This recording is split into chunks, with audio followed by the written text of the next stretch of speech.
by looking at the garden and going back to Genesis and seeing that, God placed Adam and Eve in the garden, and he looked around at them and said, look, in Genesis 1:29, it says, God said, behold, I have given you every plant yielding seed that's on the face of the earth, and every tree with seed in its fruit.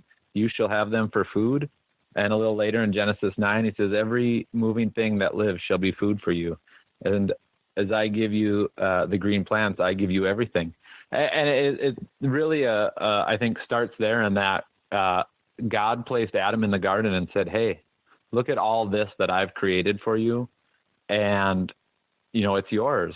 And, when Adam was in the garden, life was good. They could wander around, and fruit and food and was plentiful. And, then things fall and Adam gets cursed and says, God says, hey, guess what? You're working now. You got to till the soil and grow these plants. But, it really starts out there in Genesis. God gave them everything, and it was what he had originally created, fruits, vegetables, plants, birds of the air, beasts of the field, the meat that was there. So, for myself, that to me says I don't need to be a vegetarian. I can eat meat. But Amen, that's a whole other topic that's a whole other topic maybe for another day for you. Yep. So, but if you look throughout the Bible, there's other stories. In Numbers, you hear the Israelites when they're wandering complaining. Back in Egypt, we had melons, we had cucumbers, we had lentils, we had fish. How we miss that when all we have is quail and manna. Why are we out here in the desert? But it gives you an example that even then people were still eating. They were eating things that they were growing or that were being grown around them. It wasn't something that somebody else prepared and they weren't quite sure what was in it. It was stuff that was grown and planted and created the way it was meant to be created. And we'll probably talk a little bit more about that when we get into today's food. But really, biblically, when you look at it, it is something that would be very much like our grandfathers and great grandfathers ate, and that was stuff out of the garden, stuff they had raised that had lived off the land and been taken care of. And from a biblical standpoint, I think, we have a responsibility, and we've been given a responsibility by God. And I think that plays into some of that with the food and what that looks like today in our culture and society. Yeah. And I know, because what am I now? 54. And growing up, we didn't go to McDonald's. We didn't go out to eat. My mom prepared the food, and it was all, and I think that has a lot to do with, because we're trying to get back to that now. But that isn't how I ate for 20 years. If it was convenient, I ate it or whatever, went to McDonald's and I think that's, even though I'm a little overweight, I don't have all the illnesses, all the immune illnesses that a lot of other people do. I think just because I had 25, first half of my life was all real food that I ate. It wasn't the other stuff. Yeah. Yeah, my mother and I and my wife were talking about that too. That for her, she's about your age. She was like, we didn't even have fast food. We maybe went to the burger joint when I was in high school, and so you had that first half of your life where you didn't have those processed goods. Versus where I grew up in a house where I would say we ate pretty healthy, but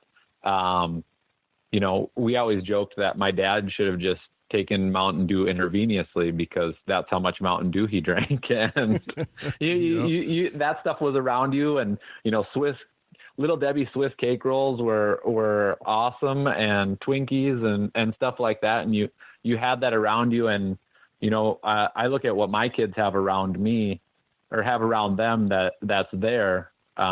not that we eat, but the options that are out there that, fast food for a lot of kids is that's their meal every day, or, something that because mom or dad works, comes out of a box and is thrown in the microwave or the oven.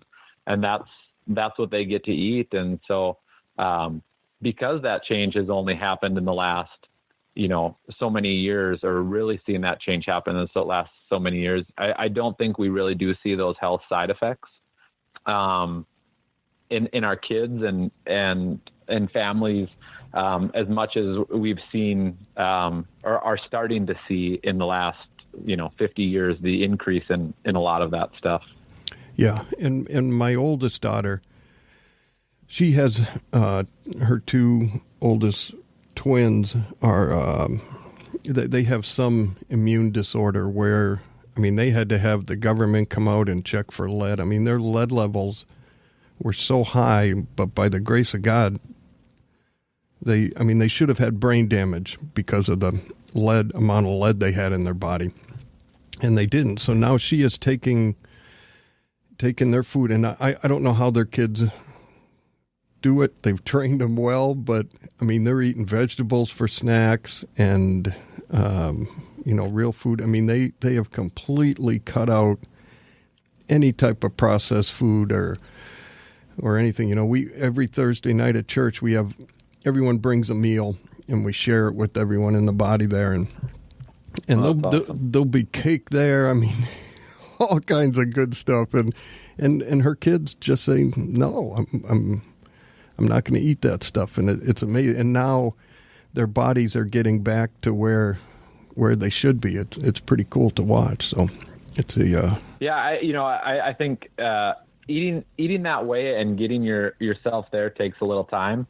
But I would say the same thing. We've seen it in our kids, where a cold that their friends get that they have for a week or two, or a lengthy period of time. If our kids get it, it's maybe a day or two. You still really see some health benefits that you kind of take for granted. Right.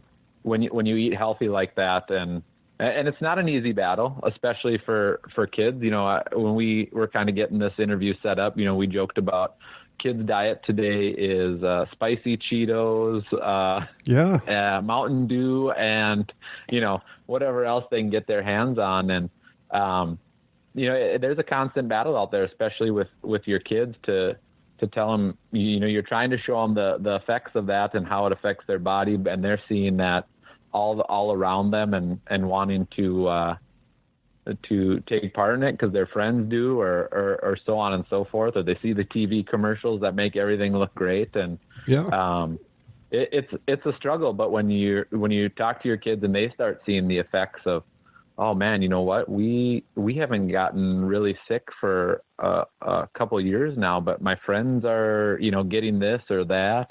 There's a little light that clicks on there at some point, and though they still want to have a candy bar or soda or something, they're also inclined to eat some more vegetables and fruits and things like that before they would necessarily grab the junk food and that kind of stuff. So it can be a little bit of a struggle, but it's fun to see when your kids get it too, the impact it has on them and their bodies, especially when they're in that 5 to 15 range, where their bodies are really developing and growing and taking those steps and bounds, and knowing that what they're putting in there is healthy and long term is going to have good benefits for them, versus if they were sitting around eating junk food all the time.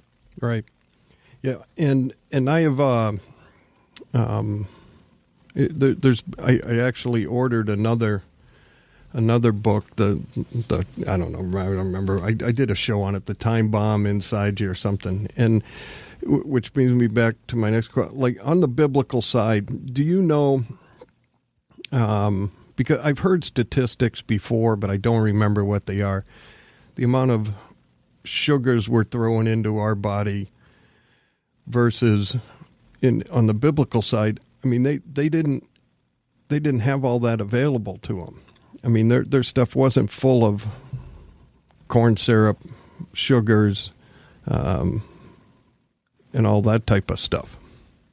Yeah, if they would have had labels on their food back then, it would have been a very short, list. It would have probably said, melon or, cucumber versus, nowadays you feel like you get it, you roll it over and you look at the ingredient list and you can't read or pronounce, after the first maybe one or two items on there.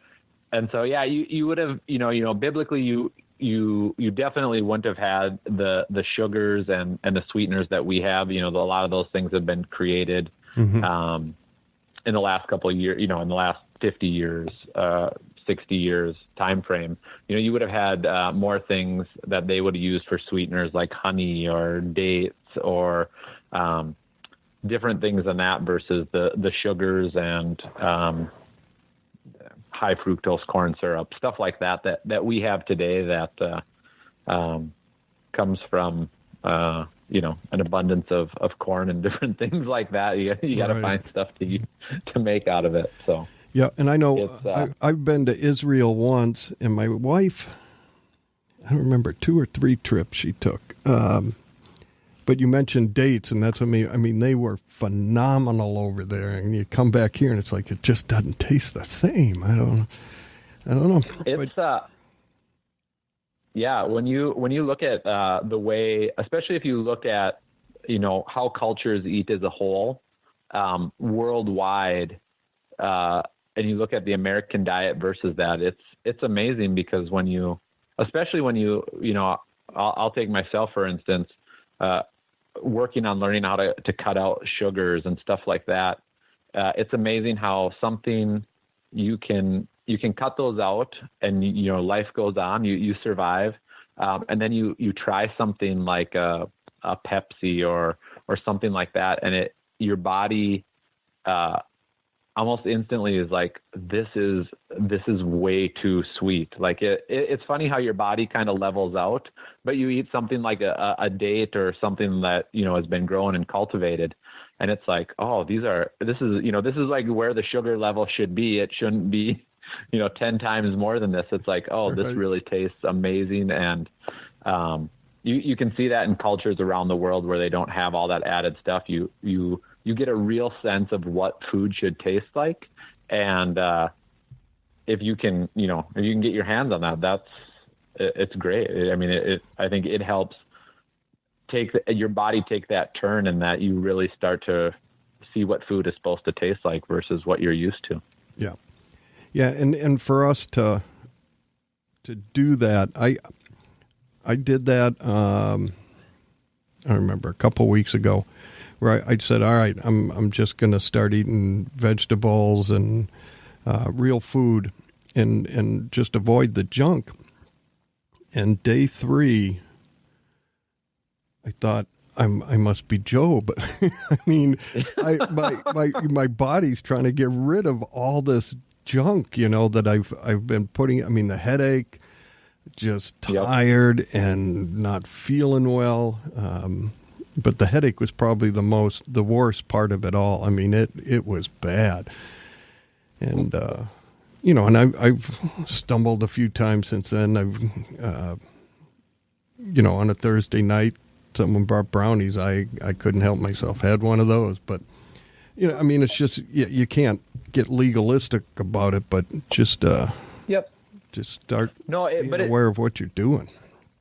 Yeah, it is amazing how, and I'll use myself for an example. This for our family has probably been a 10-year journey to get to the point where I'm at. Like I'm all in on this. I think my wife was all in from the very beginning, and I was like, you know what, if you're going to cook this way, that's fine. I'll eat it. I might not enjoy it. I might complain. And I think that's a tough thing for guys to get on board with this eating healthy process, because I think there's part of it that it's like, well, why can't I eat what I want to eat, or why can't I do this? But as I've journeyed along and seen that, those times where I've been like, you know what, I just need to cut sugar out right now. I'm eating way too many sugary things, and you cut that out, and it's almost like you're an addict. You know, Yep. your body goes through like this withdrawal